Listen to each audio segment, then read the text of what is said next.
Higgins, right, great. Putting thumbs up. Brilliant. Okay, welcome everyone to our Europa League press conference ahead of our trip to Bulgaria.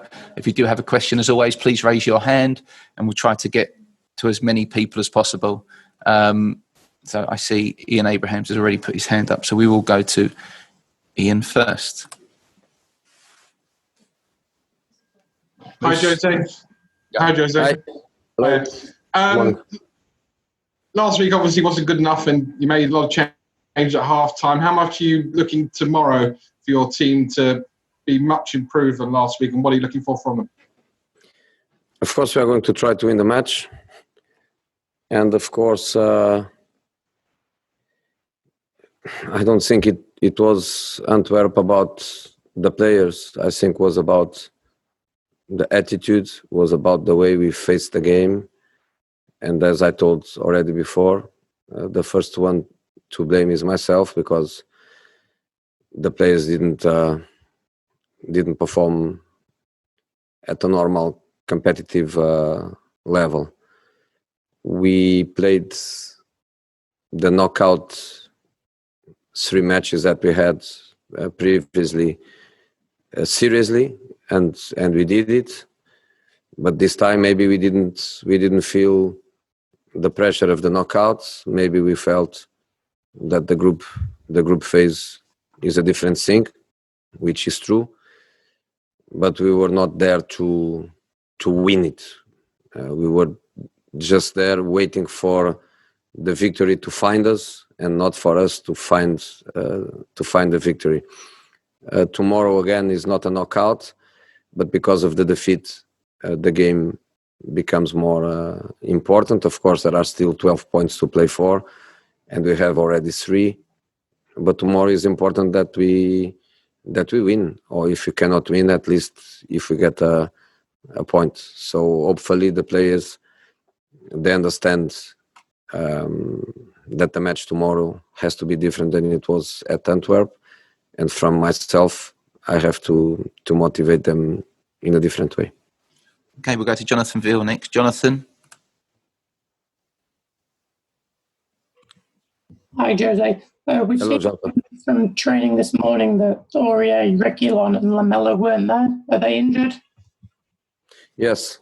Reguilon is ill, but not the COVID situation, not at all. Just still a flu. We don't want him to be with the team. He could, but we don't want him to be with the team. And that position is one of the positions where we have 2 great players and we have 2 great professionals. And Ben Davies is Ben Davies, so no problem with that. Lamela was having a little problem for quite a few weeks, and after the last match, we decided that was the moment to stop and to have this week plus the 2 weeks of internationals to give him the 3 weeks for him to recover fully. And Aurier, a little problem, nothing important, but also a problem that he decided with the medical that he didn't want to risk. Okay, Ali Gold. I'm just unmuting you, Ali. Hi there, Jose. Hello, Ali.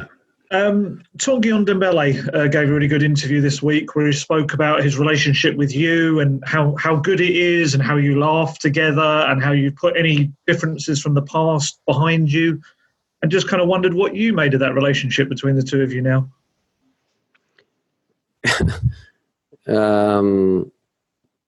I like my relationships with the players for not to depend of the fact they are playing or they are not playing. But sometimes there are players by their personalities that they change the way they have their relations, not just with the coach, but also with other people in the group. That was not the case with Tanguy. The case with Tanguy was probably myself not being happy at all with what he was giving us. And my way to show it is obviously fighting a lot against that state of mind. In this moment, I'm happy. I still think he can do better.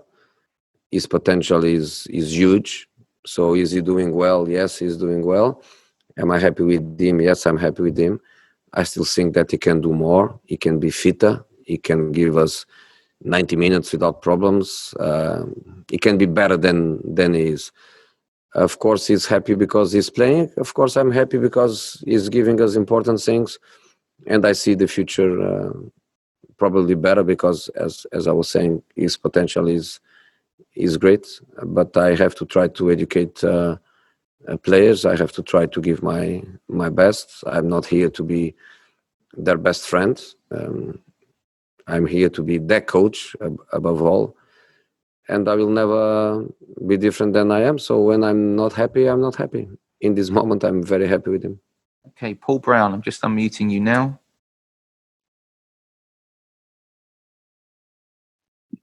Hi, Jose. Hear me okay? Yeah. Harry Kane's taken some criticism this week for the way he won the penalty against Brighton. Do you think that's unfair that people are calling that dangerous play? He didn't won any penalty. Lallana made a penalty. He didn't win anything. For me, it's clear. The only doubt in that situation is a doubt that the VAR decided, which was, is it a penalty or is it a free kick? Is it outside the box or is it in the line? If it is in the line, it's considered inside, it's considered a penalty. I was, I don't know, probably 70 meters away, and immediately I told or penalty or free kick. And I think the images are very, very, very obvious in relation to that. Then outside, inside, 1 inch inside or outside, that's only for the VAR to decide. But Harry Kane won a penalty. Probably you are speaking about other players in other clubs that they love to do it and they do it so well. But for sure, you are not speaking about Harry Kane. Okay, I'm going to take a question from Dragan Ivanov. Dragan, I'm just unmuting you in your car. Hello, Mr. Mourinho. Do you hear me okay? Yeah. Yeah? Hello, Mr. Mourinho. Hello. What do you expect from Ludogorets game tomorrow first? I expect a difficult match. We played already probably against the second best team in Bulgaria. Looking to the table, I think Lokomotiv Plovdiv has to be the second best team. And was very difficult for us. So we can imagine that Ludogorets has even a bigger potential. 9 consecutive league titles is not for everyone. It's for them, it's for Bayern Munich, and I don't know, maybe Paris Saint-Germain.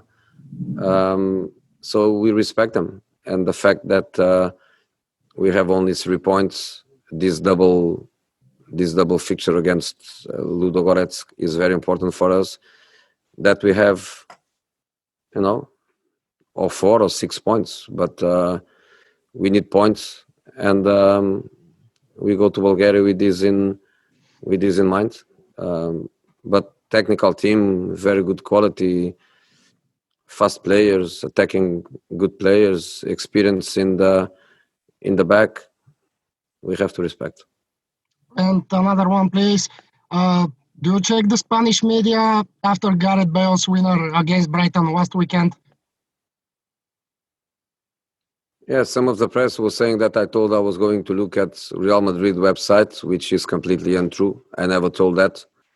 But sometimes media likes to adapt my words to what is more convenient for them.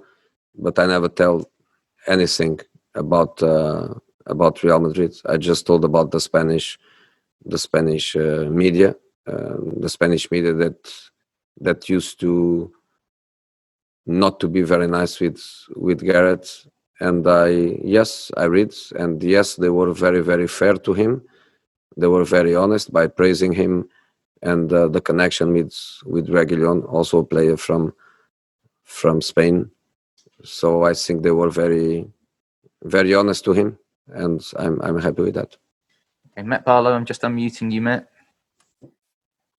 Hello, Jose. Matt. Back on the Kane penalty, if I may. You spoke quite a lot when you first arrived about wanting a nastier streak in the players.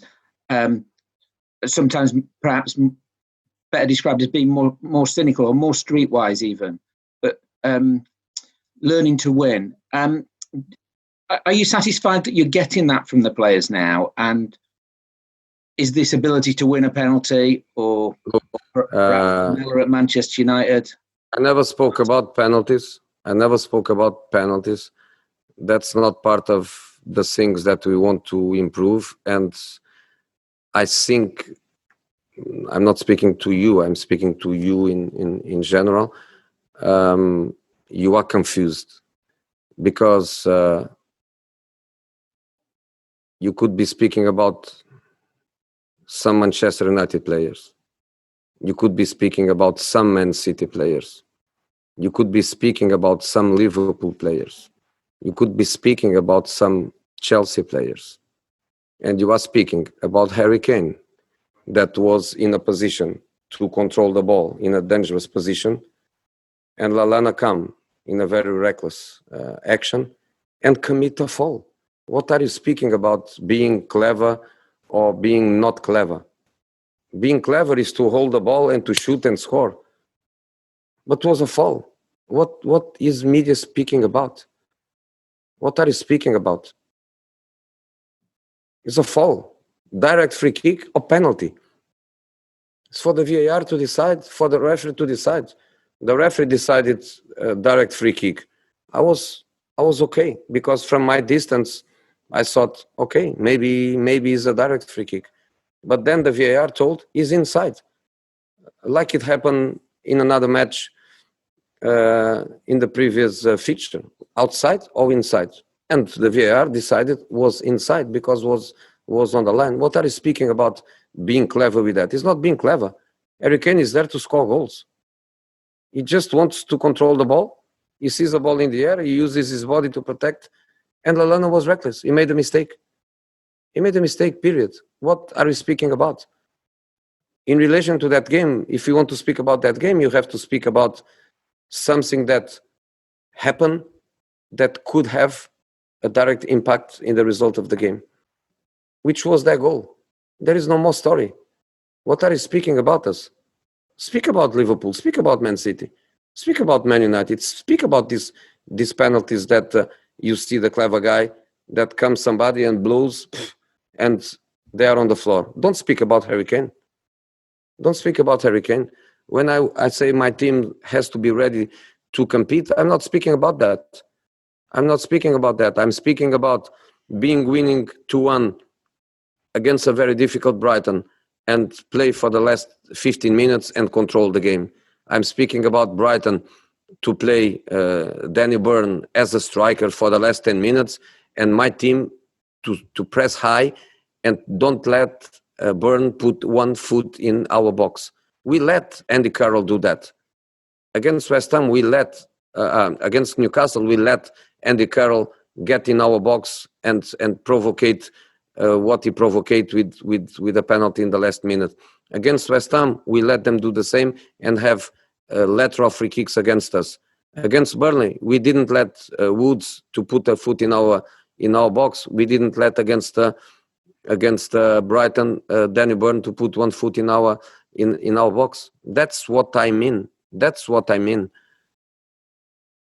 Okay, I'm going to take 4 more questions from Nick Godwin, Plamin Damaskov, Babatunde Ojora, and finish with Matt Law. Nick, I'm coming to you first. Nick Godwin. Hi, Jose. Just with the international break coming up, how are the kind of energy levels of your players and how are you managing this relentless period, and how much are you perhaps looking forward to the players having a change or going away or a rest just to try and recharge? Or most of them, I suppose, will be on international duty. So. I don't think any player recharge in the national team. No. I don't think any player recharge. From the national team, I'm never expecting good things. I'm only expecting negative things. Never good things. The players to go to the national team, I know that they are going to play them, and the training process is different than ours. And some of the players, the second day of recovery is very important. And in some national teams, the second day is not a day of recovery, is a day of work that goes against the biological laws that we work under. That never come good things from the national team, never. But they do their job, and they want to win their matches, and I'm not a critic of that. And one day, if I get a national team job, I'm pretty sure that I'm not going to be an easy national team job for the clubs. So I'm not critic with them at all. But it's just the way it is. I thought with the Nations Cup, no more friendly matches. But in the end, there are still friendly matches to play, which honestly I don't understand, and I keep saying the same. To win international qualification matches, or to win even the Nations Cup, which is a secondary competition but is a competition, I will never be critic of any manager that wants to play with their best players. The friendly matches, I think they have to think a little bit about the players and make a difference between the players that play Saturday and Sunday. And in our case, we play Thursday and Sunday. If you ask me, do I expect my players to be rested in friendly matches? I'm not expecting, but I would love. Okay, we go to Plamen Damaskov now. You're unmuted. Hello, Mr. Mourinho. You spoke very highly of Ludogorets, and I wanted to ask you, do you have a planned lineup for this game? Because last game, the Europa League, you rested some of your starters against Antwerp. So what we will see in Bulgaria, we will see Hurricane Heung-min-son Spurs in its full power. Full power. Okay, we're going to go to Babatunde Ojora. Just unmuting you. Good afternoon, Mr. Jose. Hello. Hi. You lost to Antwerp. Sorry, my name is Babatunde Ojora of OJD Sports. Yeah, I'm reading. All right. You lost to Antwerp last week, and you currently sit second on the log.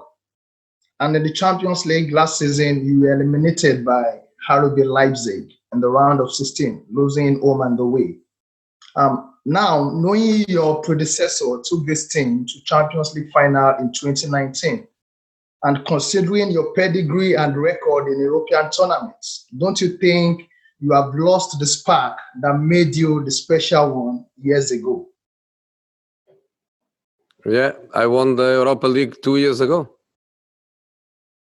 Some guys, they won nothing. And they have the spark. Right, Matt Law, we're coming to you with the final question. Matt. Hi, Jose. Hey. Bit of a different subject. From tomorrow, kids in England are not going to be able to play any sport because of the new lockdown restrictions. My paper's launched a Keep Kids Active in Lockdown campaign. I was wondering whether that would be something you'd be prepared to back and put my name on it. Yes. You can put my name on it. Could you tell me why I don't want to be involved in political discussions. I am nobody. I'm no scientist. I'm no an expert in anything. But I can feel lots of contradictions in decisions. Not in England, around the world, in almost in every country. Lots of contradictions, and this is a cause that I feel really on the kids' sides, on the kids' parents' sides, and I understand perfectly that is one of the situations where should be done in a different way. So totally on the solidarity side with kids and kids well-being, and of course also the parents, because to be a parent is a very difficult It's a very difficult job, and today is one of the 2 special days in the year for me. It's my daughter's birthday, so she's not a kid anymore. She's 24, but I still look at my 2 kids as kids, and I'm totally on the kid side. And I read about the Telegraph campaign. You can write my name on it. All right, guys. Thank you very much. Musa Sissoko will be with you shortly. Okay. Thank you.